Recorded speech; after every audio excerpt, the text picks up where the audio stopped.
प्यारे सज्जनों, किसी चीज़ के लिए हमारा दृष्टिकोण ही मुख्य होता है। अगर परिस्थिति बदले तो अपनी मनोस्थिति बदल लो, फिर सारा दुख तुम्हारा सुख में बदल जाएगा। एक बार एक शिष्य ने अपने गुरुदेव जी से कहा, गुरुदेव, एक व्यक्ति आश्रम में एक गाय भेंट करने आया है। गुरुजी ने कहा, ये तो बहुत अच्छा हुआ, अब हमें दूध पीने को मिलेगा। और फिर एक सप्ताह बाद शिष्य ने आकर के फिर से गुरुजी से कहा, गुरुजी, जिस व्यक्ति ने हमें गाय भेंट दी थी, आज वो अपनी गाय को वापस लेने आया है। गुरुजी ने शिष्य से कहा, ये तो बहुत अच्छा हुआ, हमें अब गोबर उठाने के झंझट से मुक्ति मिल जाएगी। प्यारे सज्जनों, जब भी परिस्थितियाँ बदलती है तो उसी के साथ ही हमारे मन की स्थिति भी बदल जानी चाहिए, तो सारा दुख ही हमारा सुख में बदल जाएगा। सुख और दुख दोनों ही हमारे मन के ही कारण होते हैं। एक अंधा मंदिर में आया तो लोग उसे देखकर हंसने लगे और बोले, मंदिर में दर्शन के लिए आए तो हो, पर क्या भगवान को देख पाओगे?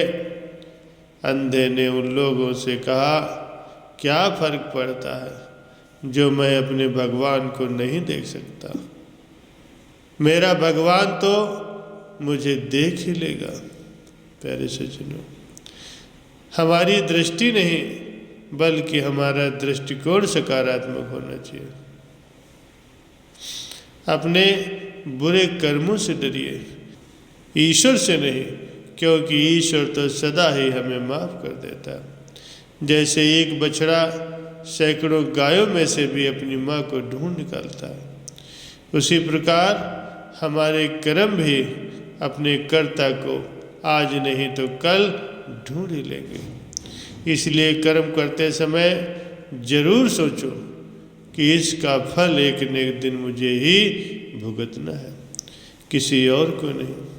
पाप कर्म को बीज बोए कर फल खाते मत खींच, वैसी खेती काटिए जैसा बोया बीज। पानी केरा बुदबुदा तस मानस की जात, उगते ही छिप जावेगा ज्यों तारा प्रभात। संत फरमाते हैं कि अपने कर्मों की जिस प्रकार की खेती है या जैसे हम करेंगे, हमें उसी के अनुरूप ही उस खेती का फल मिलेगा। अगर हम बुरे कर्म करेंगे तो हमें उसका नतीजा भी बुरा ही भुगतना पड़ेगा। और अगर हम सत्कर्म करते हैं, अच्छे कर्म करते हैं, या फिर सच्चे मन से समाज की सेवा करते हैं, किसी बेसहारा की मदद करते हैं, तो हमें उसके एवज में अच्छा फल मिलेगा। इसलिए वह सीधे और साफ लफ्जों में संत हमें यही समझा रहे हैं कि भाई, ऐसा कर्म करोगे तो वैसा ही फल पाओगे।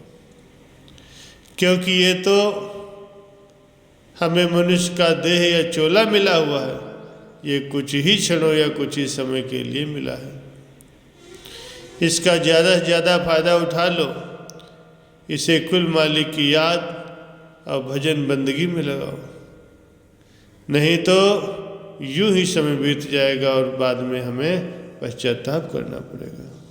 प्यारे सज्जनों, एक बार एक बेटी ने एक संत जी से आग्रह किया कि वे उसके घर आकर के उसके बीमार पिता से मिले और उनके लिए प्रार्थना करें। बेटी ने उन्हें यह भी बतलाया कि उसके बुजुर्ग पिता पलंग से उठ भी नहीं सकते। जब संत जी घर आए तो उस बेटी के पिता पलंग पर 2 तकियों पर सिर रखकर लेटे हुए थे। वहाँ एक खाली कुर्सी पलंग के पास पड़ी हुई थी। संत जी ने सोचा कि शायद मेरे आने की वजह से ही ये कुर्सी यहाँ पर पहले से ही रख दी गई होगी। संत जी बोले, मुझे लगता है कि आप मेरी ही राह देख रहे थे। उस बेटी के पिता बोले, नहीं, आप कौन हैं? मैंने आपको पहचाना नहीं। संत जी ने अपना परिचय दिया और फिर कहा, मुझे ये खाली कुर्सी देखकर ऐसा लगा कि आपको मेरे आने का आभास था। वे पिता बोले, ओह, ये बात है, इस खाली कुर्सी की आप बात कर रहे हैं। अगर आपको बुरा न लगे तो आप कृपया कमरे का दरवाज़ा बंद कर दें। संत जी को ये सुनकर थोड़ी हैरत हुई, फिर भी उन्होंने दरवाज़ा बंद कर दिया। उस बेटी के पिता ने कहा, दरअसल इस खाली कुर्सी का राज मैंने किसी को नहीं बतलाया, यहाँ तक कि मैंने अपनी बेटी को भी नहीं। पूरी जिंदगी मैं ये जान नहीं सका कि प्रार्थना कैसे की जाती है। मैं मंदिर जाता था तो पुजारी के श्लोक सुनता था, वो सिर के ऊपर से गुजर जाते थे, मेरे कुछ भी पल्ले नहीं पड़ता था। इस बात को लेकर मैंने फिर प्रार्थना करने की कोशिश करना ही छोड़ दिया। लेकिन 4 साल पहले मेरा एक दोस्त मुझे मिला था। उसने मुझे बताया कि प्रार्थना वगैरह कुछ नहीं, भगवान से सीधे संवाद का माध्यम अपनाओ। उसी ने मुझे सलाह दी थी कि एक खाली कुर्सी अपने सामने रखो, फिर विश्वास करो कि वहाँ पर भगवान खुद विराजमान है। आप भगवान से ठीक वैसे ही बात करना शुरू करो जैसे कि अभी तुम मुझसे बात कर रहे हो।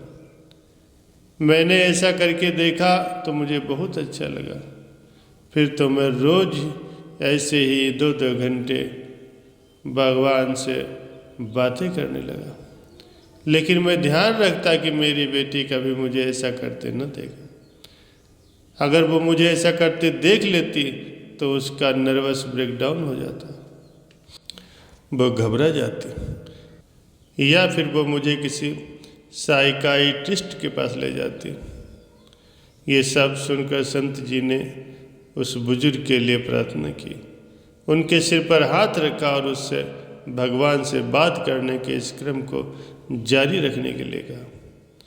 संत को उसी दिन 2 दिनों के लिए शहर से बाहर जाना था, इसलिए वे वहाँ से विदा लेकर के चले गए। 2 दिन बाद बेटी का संत जी को फोन आया कि उनके पिता की उसी दिन कुछ घंटों के बाद मृत्यु हो गई थी, जिस दिन वो आपसे मिले थे। संत ने पूछा कि उन्हें प्राण छोड़ते वक्त कोई तकलीफ तो नहीं हो? तो बेटी ने जवाब दिया, नहीं। मैं जब घर से काम पर जा रही थी तो उन्होंने मुझे बुलाया, फिर उन्होंने प्यार से मेरा माथा चूमा और तब उनके चेहरे पर ऐसी शांति थी जो मैंने पहले कभी नहीं देखी। जब थोड़ी देर बाद मैं वापस आई तो वो हमेशा के लिए आंखें मूंद चुके थे। लेकिन मैंने एक अजीब सी चीज़ देखी कि वे ऐसी मुद्रा में थे जैसे कि खाली कुर्सी पर बैठे किसी की गोद में उन्होंने अपना सिर झुकाया हो। संत जी, वो क्या था? ये सुनकर संत जी की आंखों में आंसू बह निकले। बड़ी मुश्किल से बोल पाए, काश मैं भी जब इस दुनिया से जाऊं तो ऐसे ही जाऊं। प्यारे सज्जनों, हमें भी अपने भगवान को रोज याद करना चाहिए, बिना नागा के भजन सिमरन करना चाहिए। जब हमारी अवस्था ऐसी होगी तो भगवान खुद अंत समय हमें लेने के लिए आएंगे। जब हम हर दिन भजन सिमरन करेंगे, मालिक को याद करेंगे, तो हमारा अंत समय उसी आदमी की तरह होगा। हमें किसी के परख नहीं करनी है कि जो जैसा दिखता है जरूरी नहीं वो उतना गलत हो। किसी को भी न परखो, न जाने उस जीव की कमाई कितनी बड़ी होगी। एक दिन हम सबको यहाँ से खाली हाथ जाना है, पर उस समय हमारा सच्चा परम पिता परमात्मा हमें लेने आया, वो दिन हमारे लिए भाग्य वाला होगा और हमारा मनुष्य देह में आने का मकसद भी पूरा हो जाएगा।